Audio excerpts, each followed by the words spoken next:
नांदेडमधील एका थरारक घटनेबद्दल आपण आज बोलणार आहोत, जिथे दिवसाढवळ्या एका तरुणीला भर रस्त्यातून उचलून नेण्याचा प्रयत्न झाला आहे।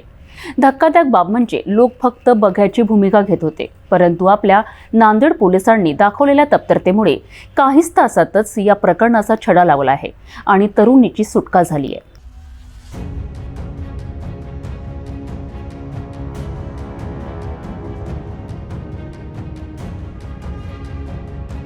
अंधारातही प्रकाशाची एक किरण असते, पण भरदिवसा लोकांच्या गर्दीत जेव्हा एखादी व्यक्ती मदतीसाठी आक्रोश करते आणि तरीही कुणी मदतीसाठी पुढे येत नाही, तेव्हा ती केवळ एक शोकांतिकाच ठरते।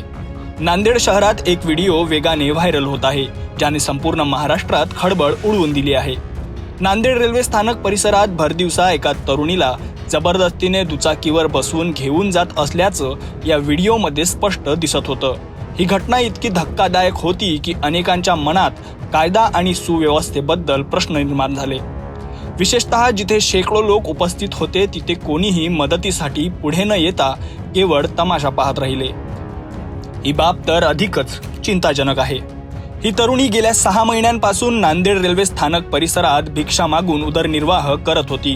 पोलिसांनी दिलेल्या माहितीनुसार ताब्यात घेण्यात आलेला तरुण आणि पीडित तरुणी यांची पूर्वीपासून ओळख होती। त्यांच्यात झालेल्या बाचाबाचीनंतर तरुणाने आपल्या मित्राच्या मदतीने तिला जबरदस्तीने घेऊन गेला, परंतु याच वेळी एका जागरूक नागरिकाने आपल्या मोबाईलमध्ये हा प्रकार कैद केला आणि तो व्हिडिओ सोशल मीडियावर व्हायरल झाला। हा व्हिडिओ व्हायरल होताच नांदेड पोलिसांनी तात्काळ याची दखल घेतली। शहरभर नाकाबंदी करत पोलिसांनी शोध मोहीम सुरू केली आणि अवघ्या काही तासातच तरुणीची सुटका करण्यात आली। यातील एका आरोपी तरुणाला पोलिसांनी ताब्यात घेतले आहे, तर दुसऱ्या आरोपीचा शोध अजूनही सुरू आहे। नांदेडचे पोलीस अधीक्षक अविनाश कुमार यांनी लवकरच त्यालाही अटक केली जाईल अशी माहिती दिली आहे। काय त्या अपडेटमध्ये अपडेट आहे? अपडेट जे हा रेल्वे स्टेशन जवळची जे व्हिडिओ होती ते व्हायरल झाली। लगेच आमची टीमने रिस्पॉन्ड केला। त्याचे पेट्रोलिंगमध्ये होती, त्यांनी फर्स्ट रिस्पॉन्ड केला आणि मुलगी सुखस्वरूप लगेच सापडली होती आणि आरोपी पण आयडेंटिफाय झाला। एक आरोपी आम्ही ताब्यात पण घेतलेला आहे। मुलगीची फिर्याद घेऊन गुन्हे दाखल करण्याची प्रक्रिया चालू आहे आणि यामध्ये कायदेशीर आम्ही स्ट्रॉंग कारवाई करणार। तर त्यांचा हेतू काय होता? का त्यांनी अपहरण केलं त्यापूर्वी? ते काय आहे, पार्श्वभूमी असा आहे की त्यांची दोन्हीची जुनी ओळख आहे आणि हा मुलगी असा दिसतो प्रथम दृष्ट्या की ते रेल्वे स्टेशनवरच जवळपास 6 महिन्यापासून ते तिथेच झोपतो आणि तिथेच राहतो। त्यांची बेगिंग वगैरे करून भीक मागून ते उदरनिर्वाह करतो आणि त्यांची जुनी ओळख आहे दोन्ही भेटलेला आहे अगोदर आणि आज पण भेटण्यासाठी आला होता। काहीतरी त्यांची बाचाबाची झाली आणि त्याच्या प्रथम दृष्ट्या दिसतो की बाचाबाची झाल्यानंतर ते सोबत घेऊन जात होता त्यांच्या मित्रासोबत आणि त्यांची मागे आमची टीम पडली आणि ते सोडून पळून गेला।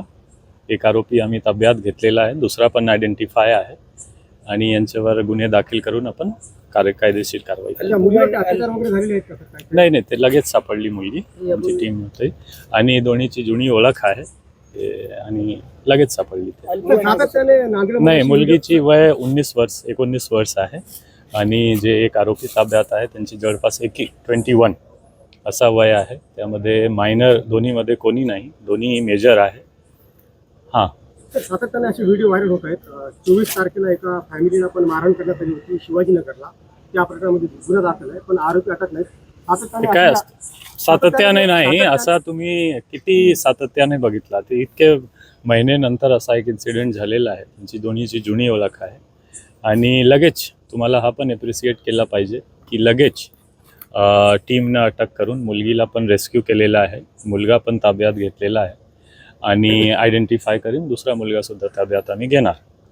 ते हा सिटीमध्ये असा एक इन्सिडेंट घडतो आणि हा मला वाटतं खूप दिवस नंतर झालेला आहे। हा सतत कंटिन्युअसली किंवा असा एक नरेटिव्ह बनवणं एक चुकीची राहणार असं मला वाटतं। या जलद कारवाईमुळे नांदेड पोलिसांचे सर्वत्र कौतुक होत आहे, परंतु पोलिसांच्या कौतुकासोबतच एक महत्त्वाचा प्रश्नही उभा राहतो। समाजात पोलिसांचा धाक कमी होत आहे का?